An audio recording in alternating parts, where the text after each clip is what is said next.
দেশব্যাপী লেনদেনকে সহজ করেছে মোবাইল ব্যাংকিং সার্ভিস। সময়ের সঙ্গে সঙ্গে অনানুষ্ঠানিক লেনদেনের বড় অংশীদার হয়ে উঠেছে এই প্ল্যাটফর্ম। ফলে জিডিপির আকার বাড়িয়ে চলেছে ডিজিটাল লেনদেনের এই প্ল্যাটফর্ম।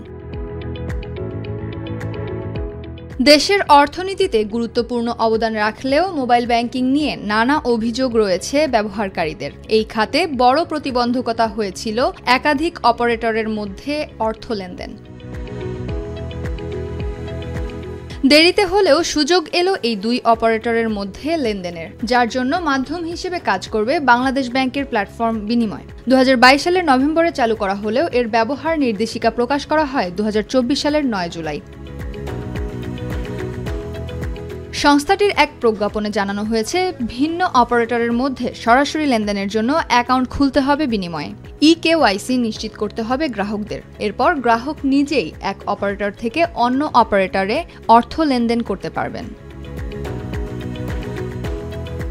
শুধু মোবাইল ব্যাংকিং নয়, বিনিময়ের মাধ্যমে ব্যাংক ও পেমেন্ট সার্ভিস প্রোভাইডারের মধ্যে আন্তঃলেনদেন নিষ্পত্তি করা যাবে। বুথ বা এজেন্ট পয়েন্ট থেকে টাকা না তুলেই বিভিন্ন অ্যাকাউন্টে সহজেই অর্থ স্থানান্তর করতে পারবে বিনিময় ব্যবহারকারীরা।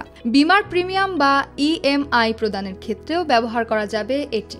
ইউটিলিটি বিল, সরকারি বিল পেমেন্ট, সরকারি সেবার বকেয়া, সামাজিক নিরাপত্তা বেষ্টনীর পেমেন্ট এবং ই-কমার্সের পেমেন্টের ক্ষেত্রেও এই প্ল্যাটফর্ম ব্যবহারের সুযোগ রয়েছে।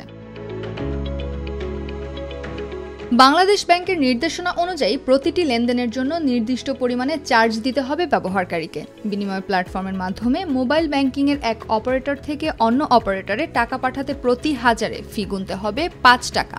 মোবাইল ব্যাংকিং থেকে পেমেন্ট পরিষেবা প্রদানকারীর ই-ওয়ালেটে টাকা পাঠাতেও হাজারে 5 টাকা দিতে হবে।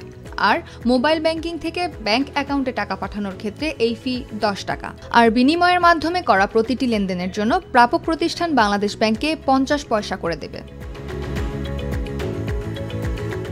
এখন পর্যন্ত 8টি ব্যাংক এবং 3টি এমএফএস সেবা প্রদানকারী প্রতিষ্ঠান বিনিময়ে যুক্ত হয়েছে। ট্যালি পে নামে একটি পেমেন্ট সার্ভিসও শিগগির এই পরিষেবায় যুক্ত হবে।